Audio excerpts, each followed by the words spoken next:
For the Singing Pig presentation, I used a situation in my friend Christina's life that involved her brother, and her sister-in-law. The issue that went on with Christina, Chuck, and Stephanie is that at the same time that Christina and Chuck's grandmother passed away, so did Stephanie's dog. And unfortunately, because of the grandmother passing away, Stephanie felt like nobody cared about how she felt about her dog passing away, and nobody was really there for her. So ever since then, it's been a few months now, Christina does not talk to Chuck or Stephanie, and anytime the family gets together, it's very awkward. It's not ideal to be around, and Christina tends to avoid family more than she would like to. She wants her family together. She just wants it back to how it used to be.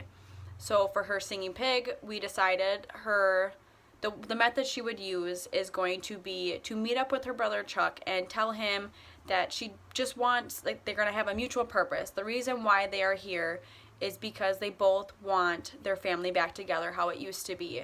They do not want drama. They don't want to argue. They just want everyone to be whole again. And if the meeting with Chuck goes okay, Christina's going to give Chuck a letter that she wrote to give to Stephanie that asks Stephanie to meet up with Christina to have a similar discussion that she just had with Chuck. So the mutual purpose is that they don't want to fight anymore. They want the family back together. They all just want to be happy.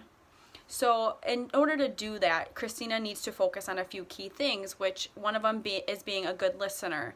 A lot of times if the conversation doesn't go her way or she wants to get her point across, she doesn't listen, and instead she talks over whoever's speaking. So she really needs to work on listening to him, acknowledging that she's listening to what he's saying by nodding her head and just kind of reassuring him, like, yep, exactly, like agreeing with what he's saying, or maybe even disagreeing, but at least she is letting him know, she's acknowledging that she is understanding what he's saying.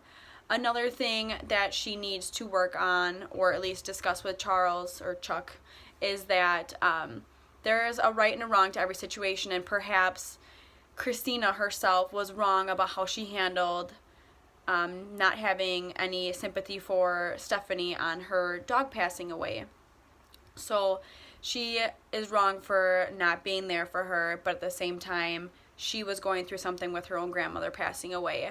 And then another thing that she needs to work on is the empathy. So if you weigh a grandmother and a dog passing away, obviously the grandmother has some more importance to certain people, but she needs to understand that Stephanie, was very attached to this dog. The dog meant a lot to her. I have a dog myself. I would be heartbroken and devastated if my dog passed away.